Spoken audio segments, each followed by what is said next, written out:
સમાચાર વિસ્તારથી લોકસભાની ચૂંટણીની તૈયારી અત્યારથી જ ભારતીય જનતા પાર્ટીના નેતાઓ દ્વારા શરૂ કરી દેવામાં આવી છે। વડાપ્રધાન નરેન્દ્ર મોદી તેમજ સંગઠનના દ્વારા દરેક વિધાનસભા મત વિસ્તારોમાં વોલ પેઇન્ટિંગનો કાર્યક્રમ રાખવા માટેનું સૂચન કરવામાં આવ્યું હતું। જે અંતર્ગત શહેરમાં પ્રદેશ અધ્યક્ષથી લઈને ધારાસભ્યો પોતાના વિસ્તારમાં વોલ પેઇન્ટિંગ કરતા દેખાઈ રહ્યા છે। સુરતના મજૂરા વિધાનસભાના ધારાસભ્ય અને ગૃહમંત્રી હર્ષ સંઘવી દ્વારા પોતાના મત વિસ્તારમાં કાર્યક્રમમાં હાજરી આપી હતી। વોર્ડ નંબર 21માં ચિત્ર દોરવા માટેનું કાર્યક્રમ હતું, જેમાં ફરી એક વખત મોદી સરકારના નારા અને કમળનું પ્રતીક દોરવામાં આવ્યું હતું। કાશ્મીરથી કન્યાકુમારી સુધી એક જ પ્રકારનો કાર્યક્રમ ભાજપ સંગઠન દ્વારા તૈયાર કરવામાં આવ્યો છે, જેમાં માત્ર કાર્યકર્તાઓ જ નહીં પરંતુ ભાજપના તમામ દિગ્ગજ નેતાઓ પણ હાજર રહે એવી સૂચના આપવામાં આવી છે। આ કાર્યક્રમ દરમિયાન ગૃહમંત્રી હર્ષ સંઘવીએ જણાવ્યું કે જૂનાગઢ ખાતે તરલ તોડકાડ મુદ્દે સંપૂર્ણ વિગત વિભાગ દ્વારા રેગ્યુલર બેઝ પર આપવામાં આવી રહી છે। વિભાગ પ્રોએક્ટિવલી સમગ્ર કેસમાં તપાસ કરી રહ્યું છે। ફરી આ અંગેની માહિતી પોલીસ દ્વારા આપવામાં આવશે। જે કોઈ માહિતી છે અને પગલાં જે છે એ પ્રોએક્ટિવલી સરકાર દ્વારા ગુજરાત પોલીસ દ્વારા ભરવામાં આવ્યા છે અને એ વિષય પર સંપૂર્ણ માહિતી વિભાગ દ્વારા રેગ્યુલર બેઝિસ પર આપવામાં આવે છે અને ફરી એની માહિતી કાલે ગુજરાત પોલીસ દ્વારા સૌને આપવામાં આવશે। આજે અહીંયા વોલ પેઇન્ટિંગનો કાર્યક્રમ હતો અને બધા જ સમાજના બધા જ વર્ગના લોકો આ કાર્યક્રમમાં ખૂબ જ ઉત્સાહપૂર્વક ભાગ લીધો છે। સૌ લોકોને હું ખૂબ ખૂબ આભાર માનું છું। ભાજપના પ્રચાર અભિયાન અંતર્ગત વોલ પેઇન્ટિંગ કરવાના કાર્યક્રમમાં હાજર રહેલા ગૃહ રાજ્યમંત્રી દ્વારા પ્રચાર અભિયાનને વેગવંતુ બનાવવા તમામ કાર્યકર્તાને અપીલ કરવામાં આવી હતી અને આવનારા સમયમાં વધુ જોશીલા અંદાજમાં પ્રચાર અભિયાન ચલાવાશે એવું એમને કહ્યું હતું। તો આ તરફ સુરતના અંત્રોલી ખાતે સરદાર ધામનો ભૂમિપૂજન કાર્યક્રમ યોજાયો હતો। 500 કરોડના ખર્ચે નિર્માણ પામનાર સરદાર ધામના ભૂમિપૂજન કાર્યક્રમમાં કેન્દ્રીય મંત્રીઓ, પાટીદાર સમાજના દાતાઓ તેમજ પાટીદાર સમાજના લોકો મોટી સંખ્યામાં હાજર રહ્યા હતા। સુરતના કામરેજ તાલુકાના અંત્રોલી ખાતે સરદાર ધામનો ભૂમિપૂજન કાર્યક્રમ યોજાયો હતો। આ કાર્યક્રમમાં કેન્દ્રીય આરોગ્ય મંત્રી મનસુખ માંડવિયા, કેન્દ્રીય પશુપાલન મત્સ્ય ઉદ્યોગ મંત્રી પુરુષોત્તમ રૂપાલા, ગૃહ રાજ્યમંત્રી હર્ષ સંઘવી, શિક્ષણ મંત્રી પ્રફુલ્લ પાનસેરિયા સહિત રાજકીય આગેવાનો હાજર રહ્યા હતા। 500 કરોડ રૂપિયાના ખર્ચે નિર્માણ પામનાર સરદાર ધામના ભૂમિપૂજન કાર્યક્રમમાં મોટી સંખ્યામાં પાટીદાર સમાજના આગેવાનો પણ ઉપસ્થિત રહ્યા હતા। ત્યારે કાર્યક્રમમાં સરદાર ધામ તૈયાર કરવા માટે લાખો કરોડો રૂપિયાનું દાન આપનાર દાનવીરોનું મંચ ઉપર સ્વાગત કરવામાં આવ્યું હતું।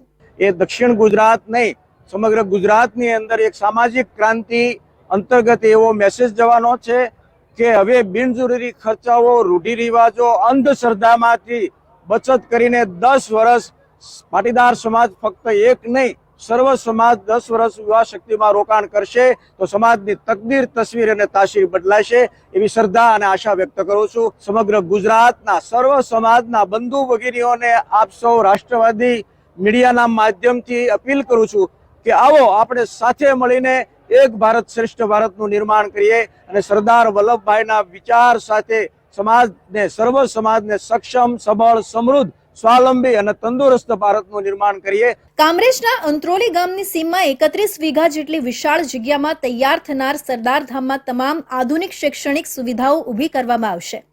પહેલા ફેઝમાં 500 કરોડના ખર્ચે સરદાર ધામ તૈયાર કરવામાં આવશે, જેમાં 2000 દીકરા દીકરીઓ માટે છાત્રાલય, સિવિલ સર્વિસ કેન્દ્ર, judiciary support complex, defence academy, skill development, workshop સહિતની તમામ સુવિધાઓ ઊભી કરવામાં આવશે। સરદાર ધામના મુખ્ય દાતા જયંતિભાઈ બાબરિયા, સરદાર ધામના પ્રમુખ ગગજીભાઈ સુતરિયા અને અગ્રણી દાતાઓના હસ્તે શાસ્ત્રોક્ત વિધિ મુજબ ભૂમિપૂજન કાર્યક્રમ સંપન્ન કરવામાં આવ્યો હતો।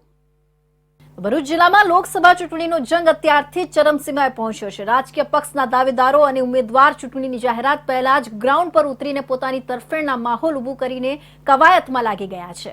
ભરૂચ લોકસભા બેઠક પર ભાજપ, કોંગ્રેસ અને આપના અગ્રણી નેતાઓએ બેઠકોનો દોર તો વધાર્યા છે, સાથે સાથે મતદારો સુધી પહોંચવાના અને તેઓના મનને પારખવા સાથેની રણનીતિ ઘડીને રાજકીય મેદાનમાં ઉતરી ગયા છે। આજકાલ ભરૂચ જિલ્લામાં ખાસ કરી આદિવાસી વિસ્તારમાં લગ્ન સહિતના પ્રસંગોમાં વાગતા ડીજે સુધી રાજકીય જંગ જામતો જઈ રહ્યું છે। થોડા દિવસો પહેલા જ્યાં આમ આદમી પાર્ટીના લોકસભાના ઉમેદવાર ચેતર વસાવાના નામનું ગીત એક જ ચાલે ચેતરભાઈ વસાવા જ ચાલે લગ્નના વરઘોડામાં ગુંજતું થયું હતું, જે બાદ હવે અન્ય એક લગ્નના પ્રસંગનો વિડીયો સામે આવ્યો છે, જેમાં એક જ ચાલે મનસુખભાઈ જ ચાલે ગીત પર ખુદ ભરૂચના સાંસદ મનસુખભાઈ વસાવા પણ નાચતા નજરે પડી રહ્યા છે, જે બાદ ભરૂચ લોકસભા બેઠકનું રાજકીય જંગ હવે લગ્નના વરઘોડાઓ સુધી પહોંચતું નજરે પડી રહ્યું છે. હવે જોવું એ રહ્યું કે ભરૂચ લોકસભા બેઠક પર તો એક જ ચાલે, પણ એ કોણ ચાલે તે બાબત તો આગામી ચૂંટણીના મતદાન અને પરિણામો બાદ જ ખબર પડી શકે તેમ છે. પરંતુ હાલ લગ્ન પ્રસંગોમાં ખૂબ રાજનીતિ જોવા મળી રહી છે અને સમર્થકો પણ પોતાના પસંદીદા નેતાને ખભે બેસાડીને ડીજેના તાલે નાચતા નજરે ચડી રહ્યા છે, જેમાં મનસુખ વસાવાનો આ વિડીયો હાલ ખૂબ વાયરલ થઈ રહ્યો છે, જેમાં એક જ ચાલે મનસુખભાઈ જ ચાલે ગીત પર આદિવાસી સમાજના લોકો સાથે મનસુખભાઈ ખુદ નાચતા જોવાઈ રહ્યા છે. સુરતથી ગુજરાત વાહન વ્યવહાર વિભાગની ગંભીર બેદરકારી અને અંધેર વહીવટના આક્ષેપ થયા છે. ગુજરાતના 10 લાખ જેટલા વાહન ચાલકોને વાહન વ્યવહાર વિભાગ દ્વારા બ્લેકલિસ્ટ કરાયા હોવાના આક્ષેપ સાથેની ફરિયાદ કોંગ્રેસ નેતા દર્શન નાયકે રાજ્યના મુખ્યમંત્રી અને વાહન વ્યવહાર મંત્રીને કરી છે. રજીસ્ટ્રેશન થઈ ચૂકેલા વાહનોને 2.5 વર્ષ બાદ વાહન વ્યવહાર વિભાગે બ્લેકલિસ્ટ કરતા જવાબદાર અધિકારીઓ સામે પગલાં ભરવાની માંગ કરવામાં આવી છે. ગુજરાત કોંગ્રેસ પ્રદેશના મહામંત્રી દર્શન નાયકના વાહનને ગુજરાત રાજ્ય વાહન વ્યવહાર વિભાગ દ્વારા બ્લેકલિસ્ટ જાહેર કરવામાં આવ્યું છે. માત્ર કોંગ્રેસ નેતા દર્શન નાયકના વાહનને જ નહીં, પરંતુ ગુજરાતના 10 લાખ જેટલા આવા વાહનોને બ્લેકલિસ્ટ કરવામાં આવ્યા હોવાના આક્ષેપ દર્શન નાયકે કર્યા છે. દર્શન નાયકે આક્ષેપ કરતા કહ્યું છે કે વર્ષ 2021ની 1 એપ્રિલથી આરટીઓ કચેરીએ રજીસ્ટ્રેશન થયેલા વાહનોને સોફ્ટવેરમાં બ્લેકલિસ્ટ જાહેર કરવામાં આવ્યા છે.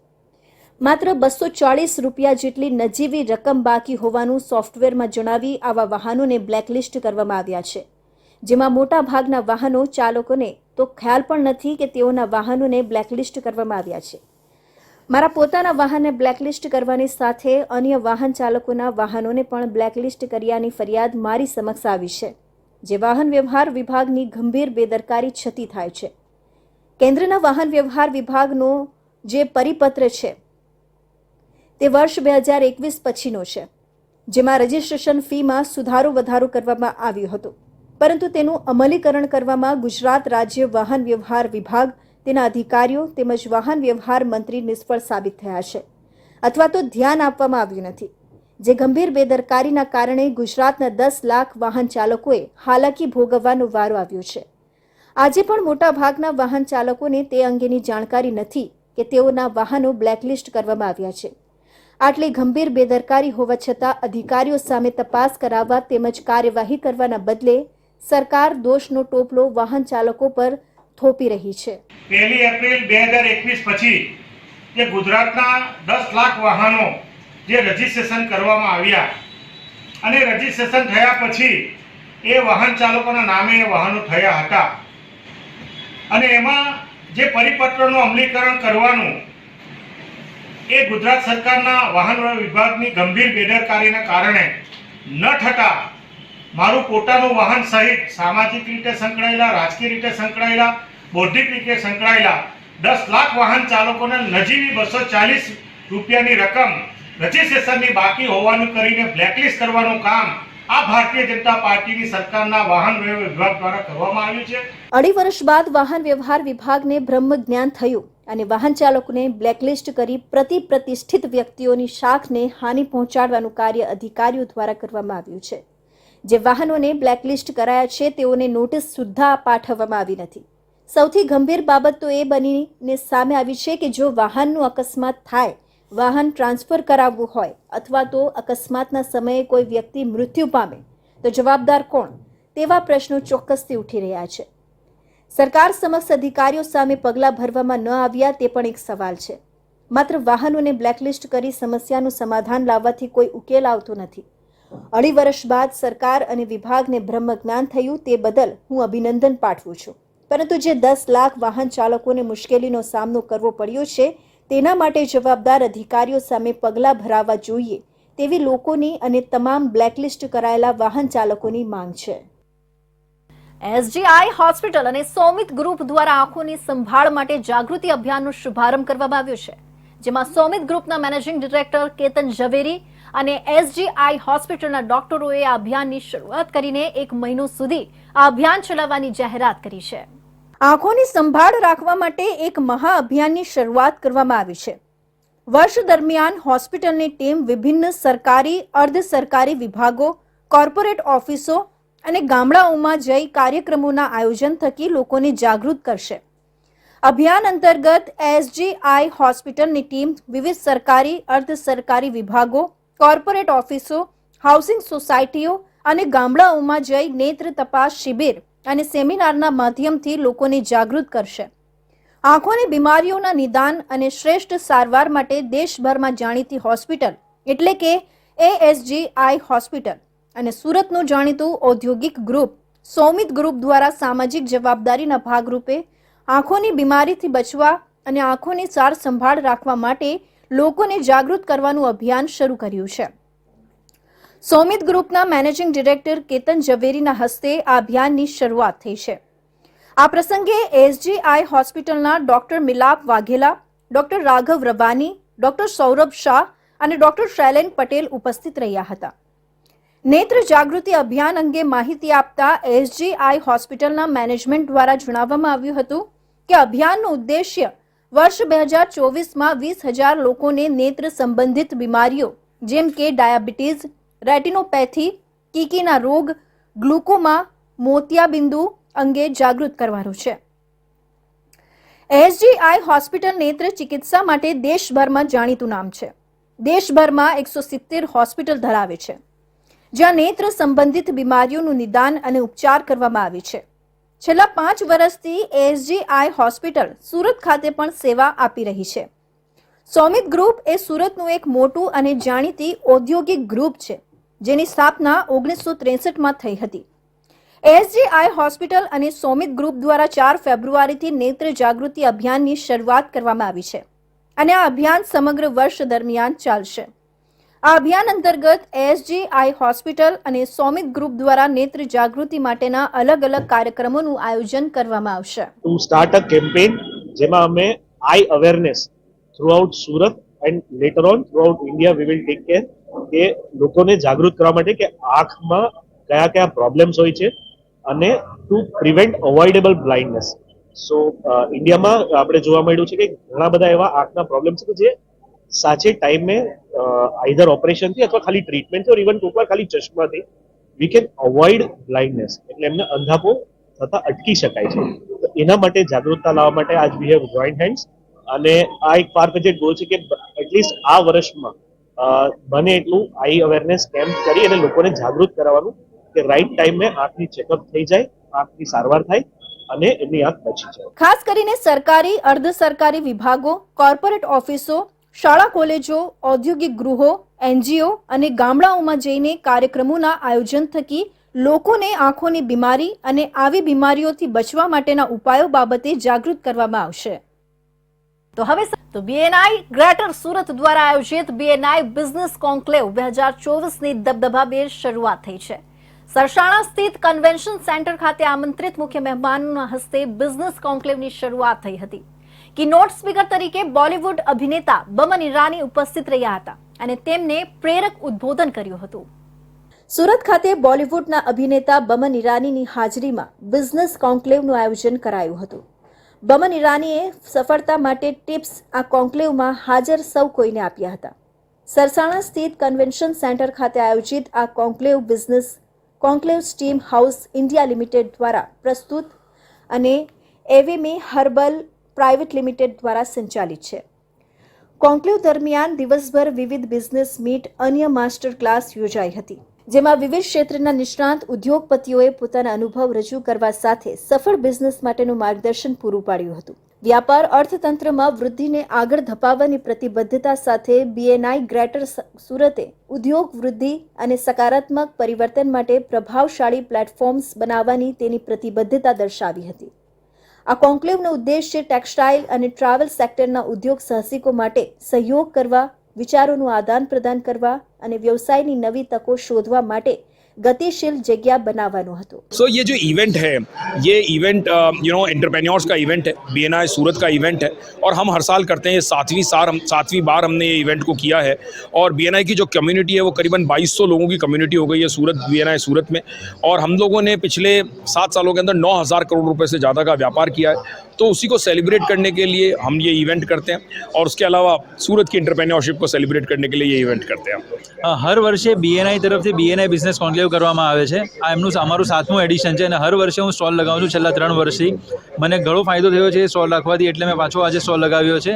અને અમારી અપેક્ષા છે અમે અહીંયા હરેક વ્યક્તિને અમારો બિઝનેસ બતાવીએ, અમે કેવી રીતે કામ કરીએ છીએ, કેમ અમારા કન્સલ્ટિંગથી લોકોને ફાયદો થાય છે તે અમે ડિસ્પ્લે કરવા માંગીએ છીએ, જેના લીધે અમે અહીંયા સ્ટોલ લગાવ્યો છે. અને આ જ અનુકૂળતાના વિશે અમે લોકોને જાગૃત કરવા માંગીએ છીએ. BNI બિઝનેસ કોન્ક્લેવ વિવિધ ઉદ્યોગોમાં ફેલાયેલા 220 ઉપરના પ્રદર્શકોની સહભાગિતા સાથે અત્યાર સુધીની સૌથી મોટી બિઝનેસ ઇવેન્ટનું આયોજન કરવા તૈયારી કરી રહ્યું છે. પેન ઇન્ડિયામાં 70થી ઉપર શહેરોમાંથી 10,000થી વધુ ઉદ્યોગ સાહસિકો અને પ્રતિનિધિઓ ભાગ લઈ રહ્યા છે. વ્યાપાર વૃદ્ધિ અને નેટવર્કિંગની તકો મેળવવા માંગતા ઉદ્યોગ સાહસિકો માટે આ ઇવેન્ટમાં હાજરી આપવી આવશ્યક બની ગઈ છે. સુરત શહેરના ઉધના વિસ્તારમાં ઇન્ડસ્ટ્રીયલ ખાતાના 3જા માળના બાંધકામ દરમિયાન ચડતર દિવાલ એકાએક ધસી પડવાની ઘટનામાં એક શ્રમિકના મોત બાદ ઉધના પોલીસે પ્લોટ માલિક અને કોન્ટ્રાક્ટર સામે સાપરાધ માનવ વધનો ગુનો દાખલ કરી બંનેની ધરપકડ કરવામાં આવી છે. સમગ્ર ઘટનામાં કોન્ટ્રાક્ટર અને પ્લોટ માલિકની ગંભીર બેદરકારી છતી થતા ઉધના પોલીસ દ્વારા આ કાર્યવાહી કરવામાં આવી છે. સુરત મહાનગરપાલિકાના સંબંધિત વિભાગના અધિકારીઓના પ્રતાપે ઉધના વિસ્તારમાં ગેરકાયદેસર બાંધકામોનો રાફડો ફાટી નીકળ્યો છે. ગેરકાયદેસર બાંધકામ પાછળ અધિકારીઓ અને બિલ્ડરોની મિલીભગતના કારણે ગેરકાયદેસર બાંધકામોએ માજા મૂકી છે, જેના પાપે નિર્દોષ લોકોનો ભોગ લેવાઈ રહ્યો છે. આવી જ કંઈક ઘટના સુરતના ઉધના વિસ્તારમાં બની હતી. ગતરોજ સુરતના ઉધના લક્ષ્મીનારાયણ ઇન્ડસ્ટ્રીઝમાં આવેલા ઇન્ડસ્ટ્રીયલ ખાતાના 2જા અને 3જા માળના બાંધકામ દરમિયાન ચડતર દિવાલ એકાએક ધસી પડવાના કારણે 4 જેટલા શ્રમિકો નીચે પટકાયા હતા.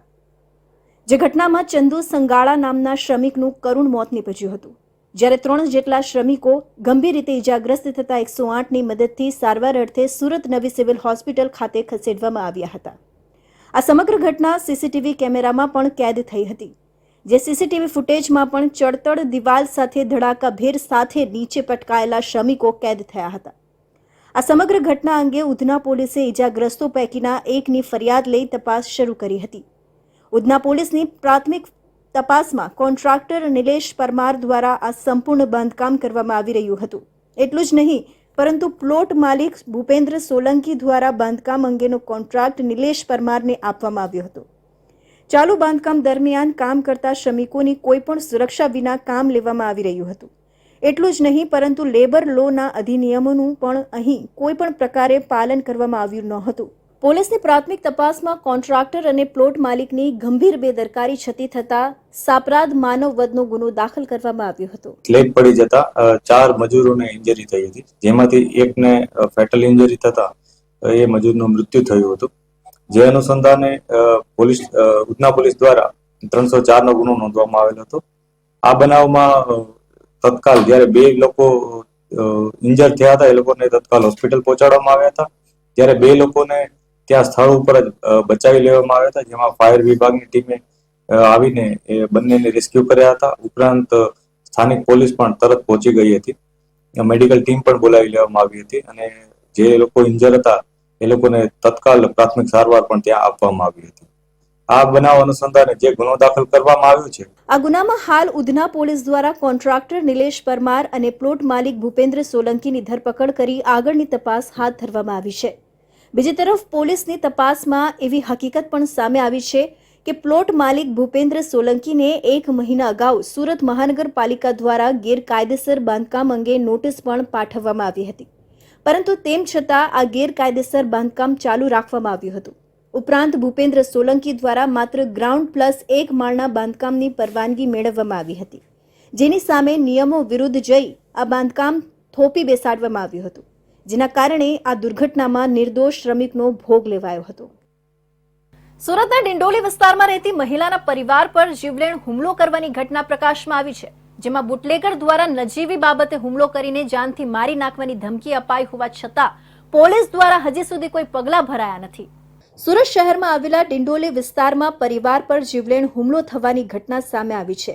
ડિંડોલી વિસ્તારમાં રહી પોતાના પરિવારનું ગુજરાન ચલાવતી મહિલા 2 દિવસ અગાઉ તેમના ઘરે જન્મદિવસનો પ્રોગ્રામ હોય જે બાબતે મહેમાનો ઘરે આવ્યા હતા, જેમાં નજીવી બાબતે મહિલાના ઘર નજીક દારૂનો ધંધો કરતા એવા રાકેશ નામના ઇસમે બબાલ કરી હતી, જે બાબતે મહિલા પોલીસ કંટ્રોલ રૂમમાં જાણ કરી હતી અને 108 મારફતે સારવાર અર્થે હોસ્પિટલ ગઈ હતી.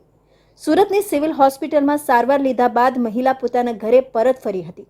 ત્યારે આ પરિવારની રાહ જોઈને બેઠા હોય એ રીતે રાકેશ અને તેના સાગરીતો આ મહિલા અને તેના પરિવાર પર તૂટી પડ્યા હતા. મહિલાએ ઇન્ડિયા ન્યૂઝ ગુજરાત સાથેની વાતચીતમાં જણાવ્યું હતું કે શનિવારના રોજ જ્યારે તેના ઘરે જન્મદિવસની ઉજવણી કરવામાં આવી રહી હતી ત્યારે તેના સગા સંબંધીઓ ઘરે આવી રહ્યા હતા, જેમાં તેમના જ પરિવારનો એક યુવક જ્યારે ગાડી લઈ તેમના ઘરે આવી રહ્યો હતો તે સમયે કોઈ કારણોસર રાકેશ નામના ઇસમ સાથે તે યુવકની બબાલ થઈ હતી. જે તે સમયે રાકેશ અને તેના સાગરીતોએ મળી આ યુવકને ઢીબી કાઢ્યો હતો. તે સમયે મહિલાએ પોલીસ કંટ્રોલ રૂમમાં જાણ કરી હતી અને ઘાયલ યુવકને સારવાર અર્થે સિવિલ હોસ્પિટલ ખાતે લઈ જવામાં આવ્યો હતો. બીજા દિવસે સારવાર લીધા બાદ આ પરિવાર ડિંડોલી પોલીસ સ્ટેશન ખાતે ગયો હતો અને બનાવ અંગે ફરિયાદ માટે પૂછતા ડિંડોલી પોલીસે તેમણે જણાવ્યું હતું કે તમે થોડા સમય બાદ આવજો, જેથી પરિવાર તેના ઘરે પરત આવતા જ જાણે આ રાકેશ અને તેના સાગરીતો રાહ જોઈને બેઠા હોય એમાં પરિવાર આવતા જ તેમના પર તૂટી પડ્યું હતું. ત્યારબાદ ફરિયાદી સારવાર અર્થે સિવિલ હોસ્પિટલે ગયા હતા. મહિલાએ જણાવ્યું હતું કે શરૂઆતમાં જો ડિંડોલી પોલીસ આ બાબતે કાર્યવાહી કરતે તો અમારી પર આ પ્રકારે હુમલો ના થતે. હાલ મામલો બિશકતા અંતે ડિંડોલી પોલીસ દ્વારા મહિલા ફરિયાદીની ફરિયાદ લેવાની તજવીજ હાથ ધરી હતી. वहां से हमने पूछा कि भाई हमने कंप्लेन किया था, क्या हुआ? वो लोग बाहर है, सुबह सुबह अड्डा चालू कर दिया है. तो फिर नहीं बोले तुम लोग 4 बजे आना, तुम्हारा साहब 4 बजे आएगा, तुम्हारा दूसरे साहब के पास तुम्हारा केस है. तो 4 बजे हम लोग जाने ही वाले थे, उतने में घर पे आ गए. जैसे हम लोग गाड़ी से उतरे, फोर व्हीलर में आए थे, हम लोग बाहर निकले तो हमको मेरे लड़कों को पहले पकड़ने लगेंगे. मेरे लड़के को बचाने में, मेरा लड़का 19 साल का है, मेरे लड़के को कैंसर की बीमारी है. तो मैं सोचा मेरे लड़की को बचाओ, तो हमको इतना मारा है, डंडे से मारा है और बाल पकड़ के एक जवान छोकरे को भी मारा है और धमकी दी है कि हम लोग को किसी को भी मार ही डालेंगे. पुलिस ने भी यहाँ आके बोल रहे तुम लोग फरियाद कर रहे हैं क्या? पुलिस एक्शन नहीं लेती. वो क्या राकेश भाई बोलता है कि डिंडोली की पुलिस हमने खरीद ली है. બુટલેગરો સાથે પોલીસની મિલીભગત હોવાથી હંમેશા આવા માથાભારે બુટલેગરો બેફામ બનીને મહિલા સહિત નિર્દોષ લોકોને ગંભીર ઈજા પહોંચાડતા પણ અચકાતા નથી અને પીડિત વ્યક્તિ જ્યારે ફરિયાદ કરે છે ત્યારે જવાબદાર અપરાધીઓને બચાવવાની ભૂમિકામાં આવી જાય છે. ત્યારે જ આવા લેભાગુ લુખ્ખા તત્વો પોલીસની છત્રછાયામાં બેફામ બની જતા હોય છે. સુરત શહેર સહિત જિલ્લામાં એટીએમમાં રૂપિયા ઉપાડવા આવતા એટીએમ કાર્ડ ધારકો પાસેથી મદદ કરવાના બહાને પિન નંબર મેળવ્યા બાદ નજર ચૂકવી એટીએમ કાર્ડ બદલી રૂપિયા ઉપાડી લેતી ગેંગના 2 સાગરીતોની ઉધના પોલીસે ધરપકડ કરી છે અને અનેક ગુનાનો ભેદ ઉકેલી કાઢવામાં સફળતા મેળવી છે. એટીએમમાં વૃદ્ધ અને ઓછી જાણકારીવાળી વ્યક્તિને શિકાર બનાવીને મદદના બહાને ચીટિંગ કરતી ટોળકીના 2 આરોપીને પોલીસે ઝડપી પાડવામાં સફળતા મેળવી છે. પોલીસ તપાસમાં હાલ ડિંડોલી અને પાંડેસરા પોલીસ ચોપડે નોંધાયેલા 2 ગુનાઓના ભેદ ઉકેલી કાઢવામાં આવ્યા છે, જ્યારે અન્ય ગુના ઉકેલાવાની શક્યતાના પગલે પોલીસે બંને આરોપીઓને કોર્ટમાં રજૂ કરી રિમાન્ડ મેળવવાની તજવીજ હાથ ધરી છે. આરોપીઓ પોતાના મોજશોખ પૂરા કરવા છેતરપિંડી આચરતા હતા. આરોપીઓ પાસેથી પોલીસે 30 જેટલા ATM card, 1 Burgman moped, 2 mobile સહિત 1,30,000ની મત્તાનો મુદ્દામાલ કબજે કરી વધુ તપાસ હાથ ધરી છે. સુરત શહેરમાં છેલ્લા ઘણા સમયથી એટીએમમાં રૂપિયા ઉપાડવા આવતા લોકો સાથે છેતરપિંડીની અનેક ફરિયાદ પોલીસ ચોપડે નોંધાઈ હતી. એટીએમમાં રૂપિયા ઉપાડવા આવતા કાર્ડ ધારકોનો વિશ્વાસ અને ભરોસો કેળવી મદદ કરવાના બહાને નજર ચૂકવી એટીએમ કાર્ડ બદલી નાખવામાં આવતા હતા, જ્યાં બાદમાં તે એટીએમ કાર્ડથી અન્ય સ્થળે જઈ એટીએમમાંથી રૂપિયા ઉપાડી ફરાર થઈ જતા હતા. ઉધના પોલીસ સ્ટેશન દ્વારા એની ટીમ દ્વારા એક એટીએમ ની આપલે કરી અને એટીએમ જે છેતરપિંડીથી સરકાવી લઈ અને લોકોને પાસેથી તેનો પિન મેળવી લઈ અને એટીએમ માંથી પૈસા ઉપાડી લેતી એક ટોળકી, જેમાં 2 વ્યક્તિઓની ધરપકડ કરવામાં આવી છે. તેઓને ગુનો પણ ડિટેક્ટ કરવામાં આવ્યો છે. ઉધના પોલીસે આ પોતાની બાતમી આધારે આ લોકોની ધરપકડ કરી છે. આ બંને વ્યક્તિઓ એક ખાસ એમો અપનાવીને કામ કરતા હતા. આ ગેંગ છેતરપિંડીથી મેળવેલા રૂપિયાથી મોંઘા મોબાઈલ અને બર્ગમેન મોપેડની ખરીદી કરી પોતાના મોજશોખ પૂરા કરતા હતા. ઉધના પોલીસની ટીમ દ્વારા ઝડપી પાડવામાં આવેલા ગેંગના બંને શખ્સો પાસેથી અલગ અલગ બેંકના 30 જેટલા એટીએમ કાર્ડ મળી આવ્યા છે, જે શહેર સહિત જિલ્લાના અલગ અલગ બેંક એટીએમમાં રૂપિયા ઉપાડવા આવતા લોકો જોડે છેતરપિંડી આચરી મેળવ્યા હોવાની હકીકત સામે આવી છે. આરોપી અંકિત ઉર્ફે લલ્લા યાદવ અને રિત્વિક ઉર્ફે ભોલાસિંહની પૂછપરછમાં 2 ગુનાઓના ભેદ ઉકેલાઈ ગયા છે, જેમાં ડિંડોલી અને પાંડેસરા પોલીસ ચોપડે નોંધાયેલા ગુનાનો સમાવેશ થાય છે.